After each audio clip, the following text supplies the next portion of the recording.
Happy Friday. How are you today? Today, our first check-in is going to come from Miss Mandy, and she's going to show us now what is happening with those seeds we planted with her a few weeks back. Do you remember that? Well, I think that she's moved them into the greenhouse, and we're going to go check them out. So let's go visit.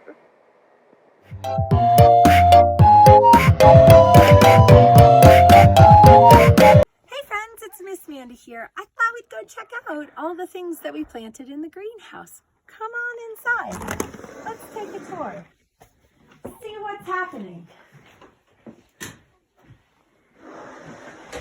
So here we have our jalapenos. They're just starting to come up. But the arugula, on the other hand, that is going fabulous. Lettuce, onions, cabbage, celery. The broccoli is actually doing so well. And the rhubarb, can't wait to make strawberry rhubarb pie. And last but not least, come check out our snap peas. The ones that you planted with me.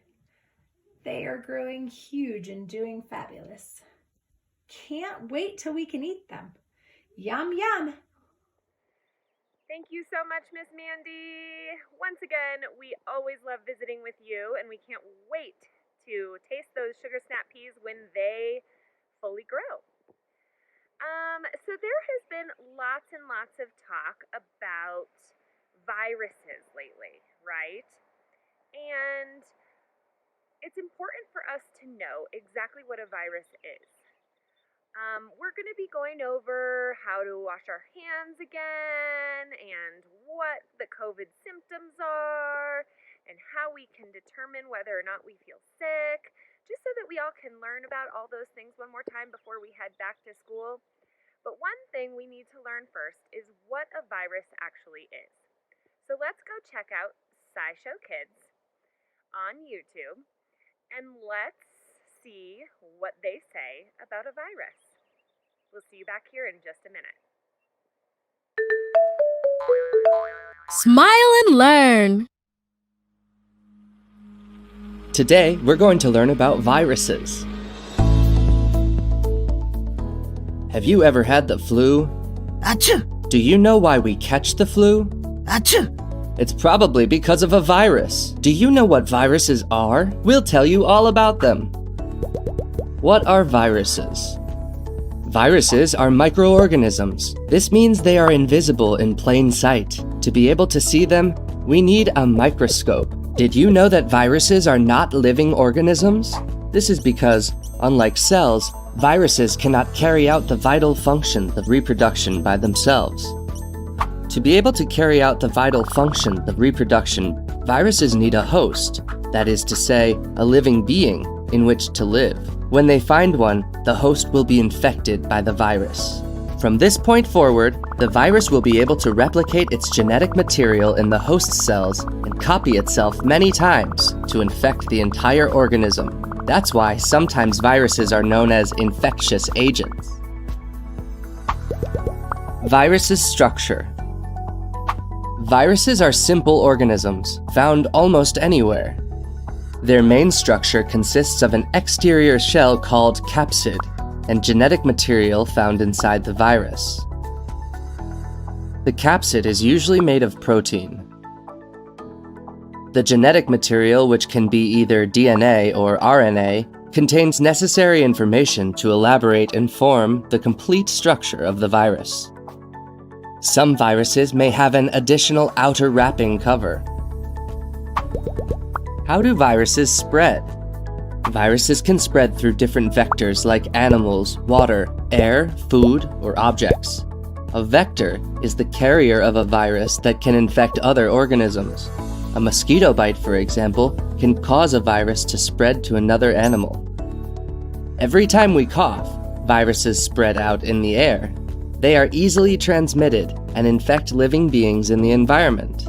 That's why we should cough into our upper sleeve or elbow, not our hand. to avoid infection by contact. Having good hygiene habits like washing our hands regularly can prevent contact transmission with contaminated objects or food. Vaccines. As we mentioned before, some viruses cause diseases like the flu. Luckily, our immune system is there to protect us against viruses. As a prevention measure, we also have vaccines. Vaccines prepare our immune system, teaching it how to recognize a virus. It's like meeting someone for the first time. He or she will not be a stranger anymore. Next time you see them, you'll know who they are. The same thing happens with vaccines and our immune system. Vaccines introduce our immune system to the virus, and if at some point this virus enters our body, the immune system will remember which one it is and will react. This is how we won't get sick. We also have medicines that can relieve the symptoms, but are not able to cure the viral infection. Diseases. Some diseases caused by a virus are influenza, common colds, or certain cases of gastroenteritis. There is no vaccine yet for certain viruses. That's why they can be mortal. To tackle this problem, scientists all over the world work hard to find vaccines that will save millions of lives in the future. Other diseases caused by a virus attenuate their effect the moment we get infected, but thanks to vaccines, they are not lethal. These diseases are measles, rubella, or mumps.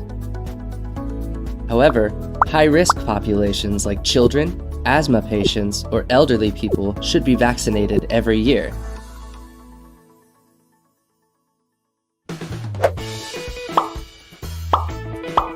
Did you like the video? We have so many more! Subscribe by clicking on the seal. And if you want to keep watching more videos, click on the boxes.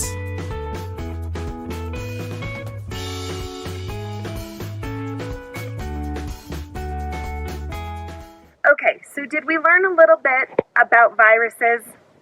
Yeah, they're nasty, aren't they? But a virus is something that we are going to inevitably contract, right? There's just different ways that we need to take precautions and really pay attention to how we handle those viruses, right? So in future episodes, we will be revisiting those ways that we can stay safe, okay? In the meantime, let's go visit Miss Gwen and her son Emerson. They're going to show us an awesome art project. So get your supplies ready and let's visit her. Oh.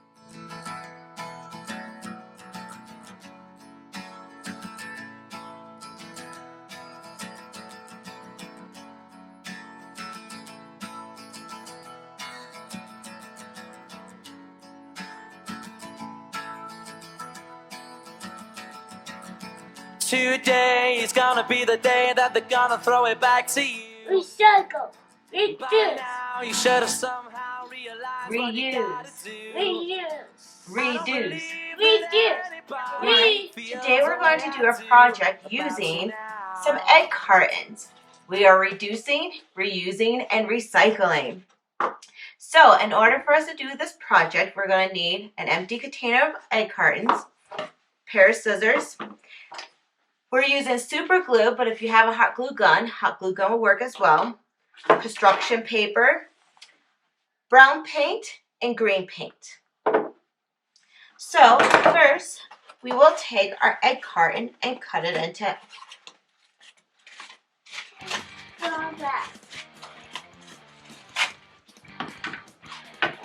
We're going to cut our egg carton into the little sections.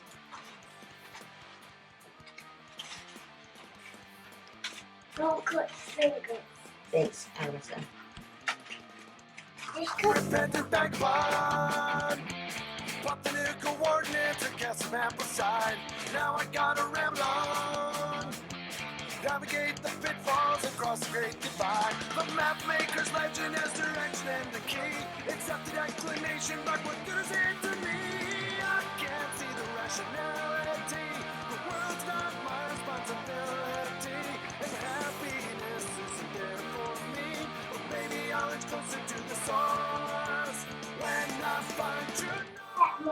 Now that we've cut the egg carton into little sections, we're going to trim up the edges so it looks a little cleaner.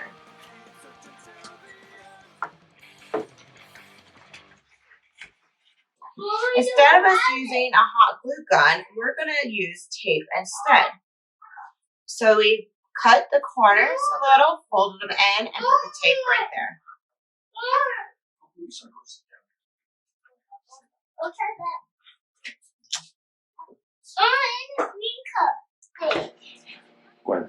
Randomly place the cartons that we cut and tape onto your paper and the shape however you see fit of your tree. Emerson, would you like to place it on your paper so you can make a tree as well, please? Here, put it on your paper, please. Here's some more.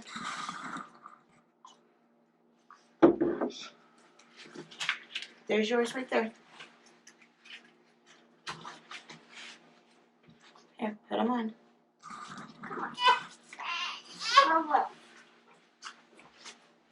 You got two, one more. One more, yours. I'm all done. I'm doing two. Here, where's this one going? And You paint this. So now we take the green paint and we paint the cartons.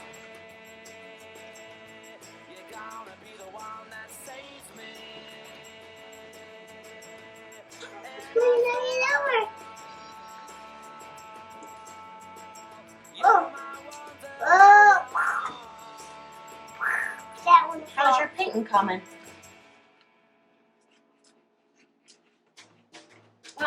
We are at least going to try our hardest to make sure we get the top painted. Mommy, But if we get the whole carton painted, that'll be great as well. Mommy. Honey, you have other ones to paint. Keep painting.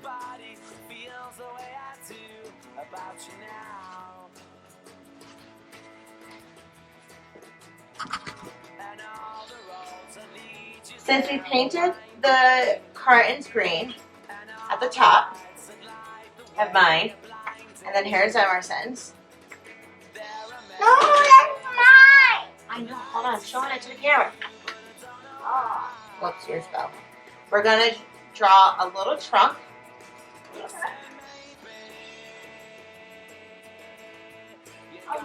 Yep, so Emerson, you paint into that area. Yep.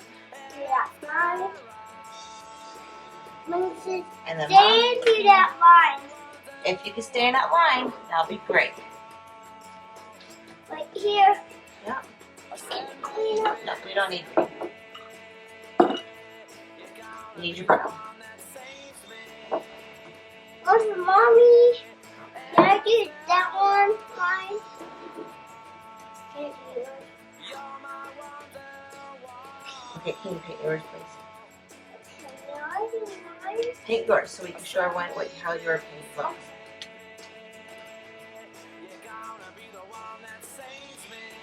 Oh!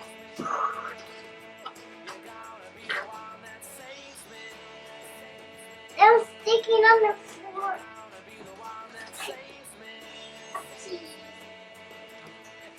Upsy lips. Upsy lipsy lipsy upsy.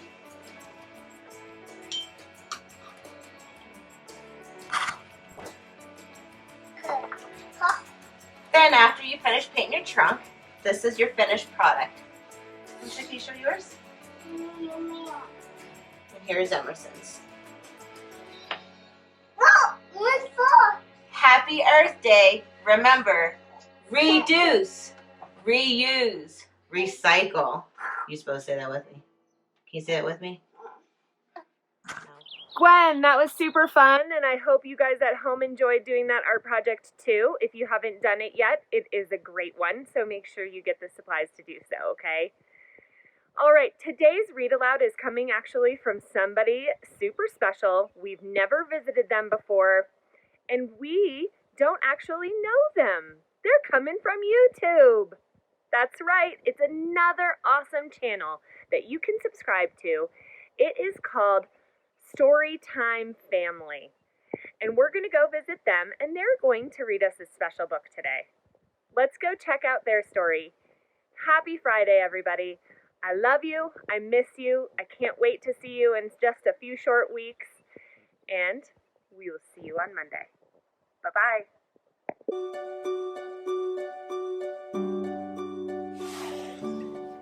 Hi everyone, welcome to the Storytime family. How are you today? Have you been reading lots? I hope you have. Well, today we have a very special book called Be Kind by Pat Zitlow Miller. What does being kind mean to you? Does being kind mean helping someone out when they need it? Or being kind can be being generous to your brother or your sister, sharing and caring for them, and just by being gentle and also being considerate. Well, let's find out what being kind means in this book and in the story.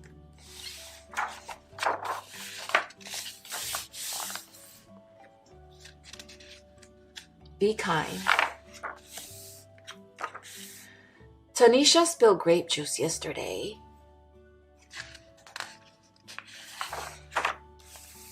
All over her new dress. Everyone laughed.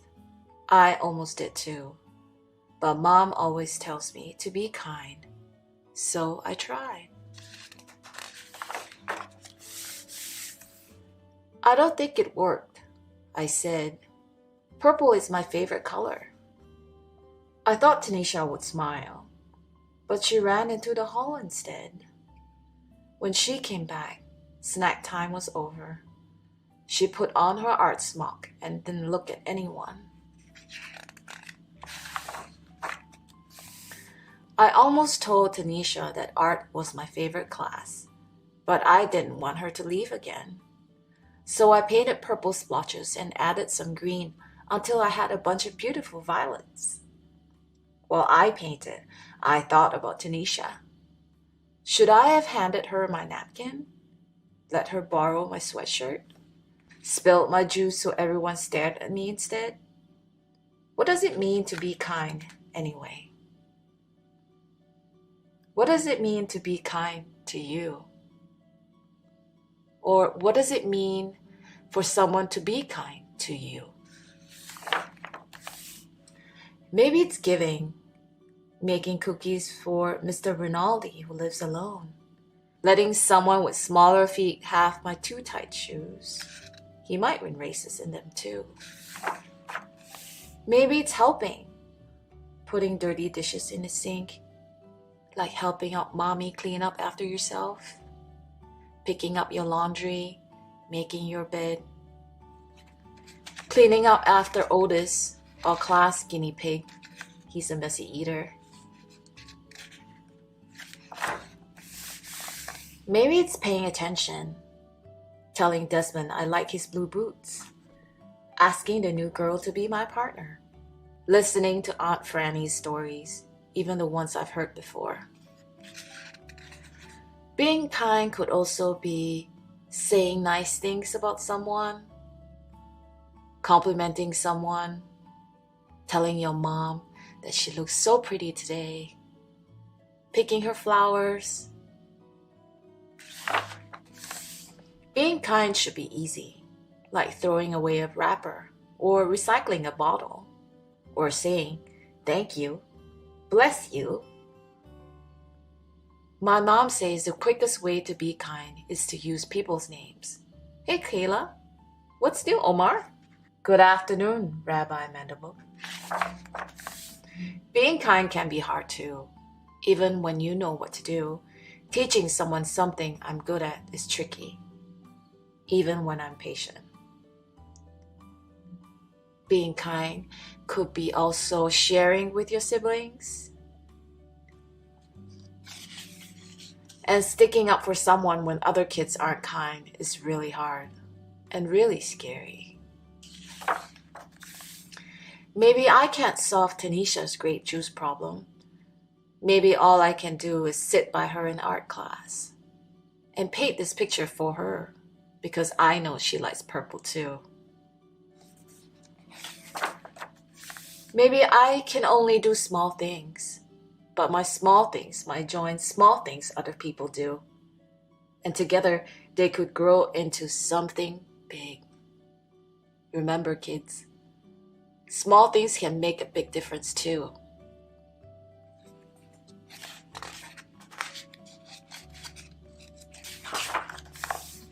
Something really big, so big that our kindness spilled out of our school, spread throughout town, travel across the country, and go all the way around the world. Wouldn't that be the best thing? If everyone is kind, the whole world would be a big bubble of kindness. Wouldn't that be cool?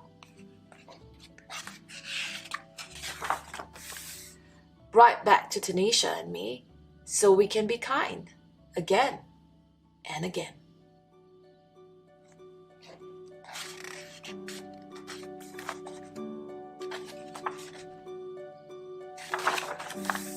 And again.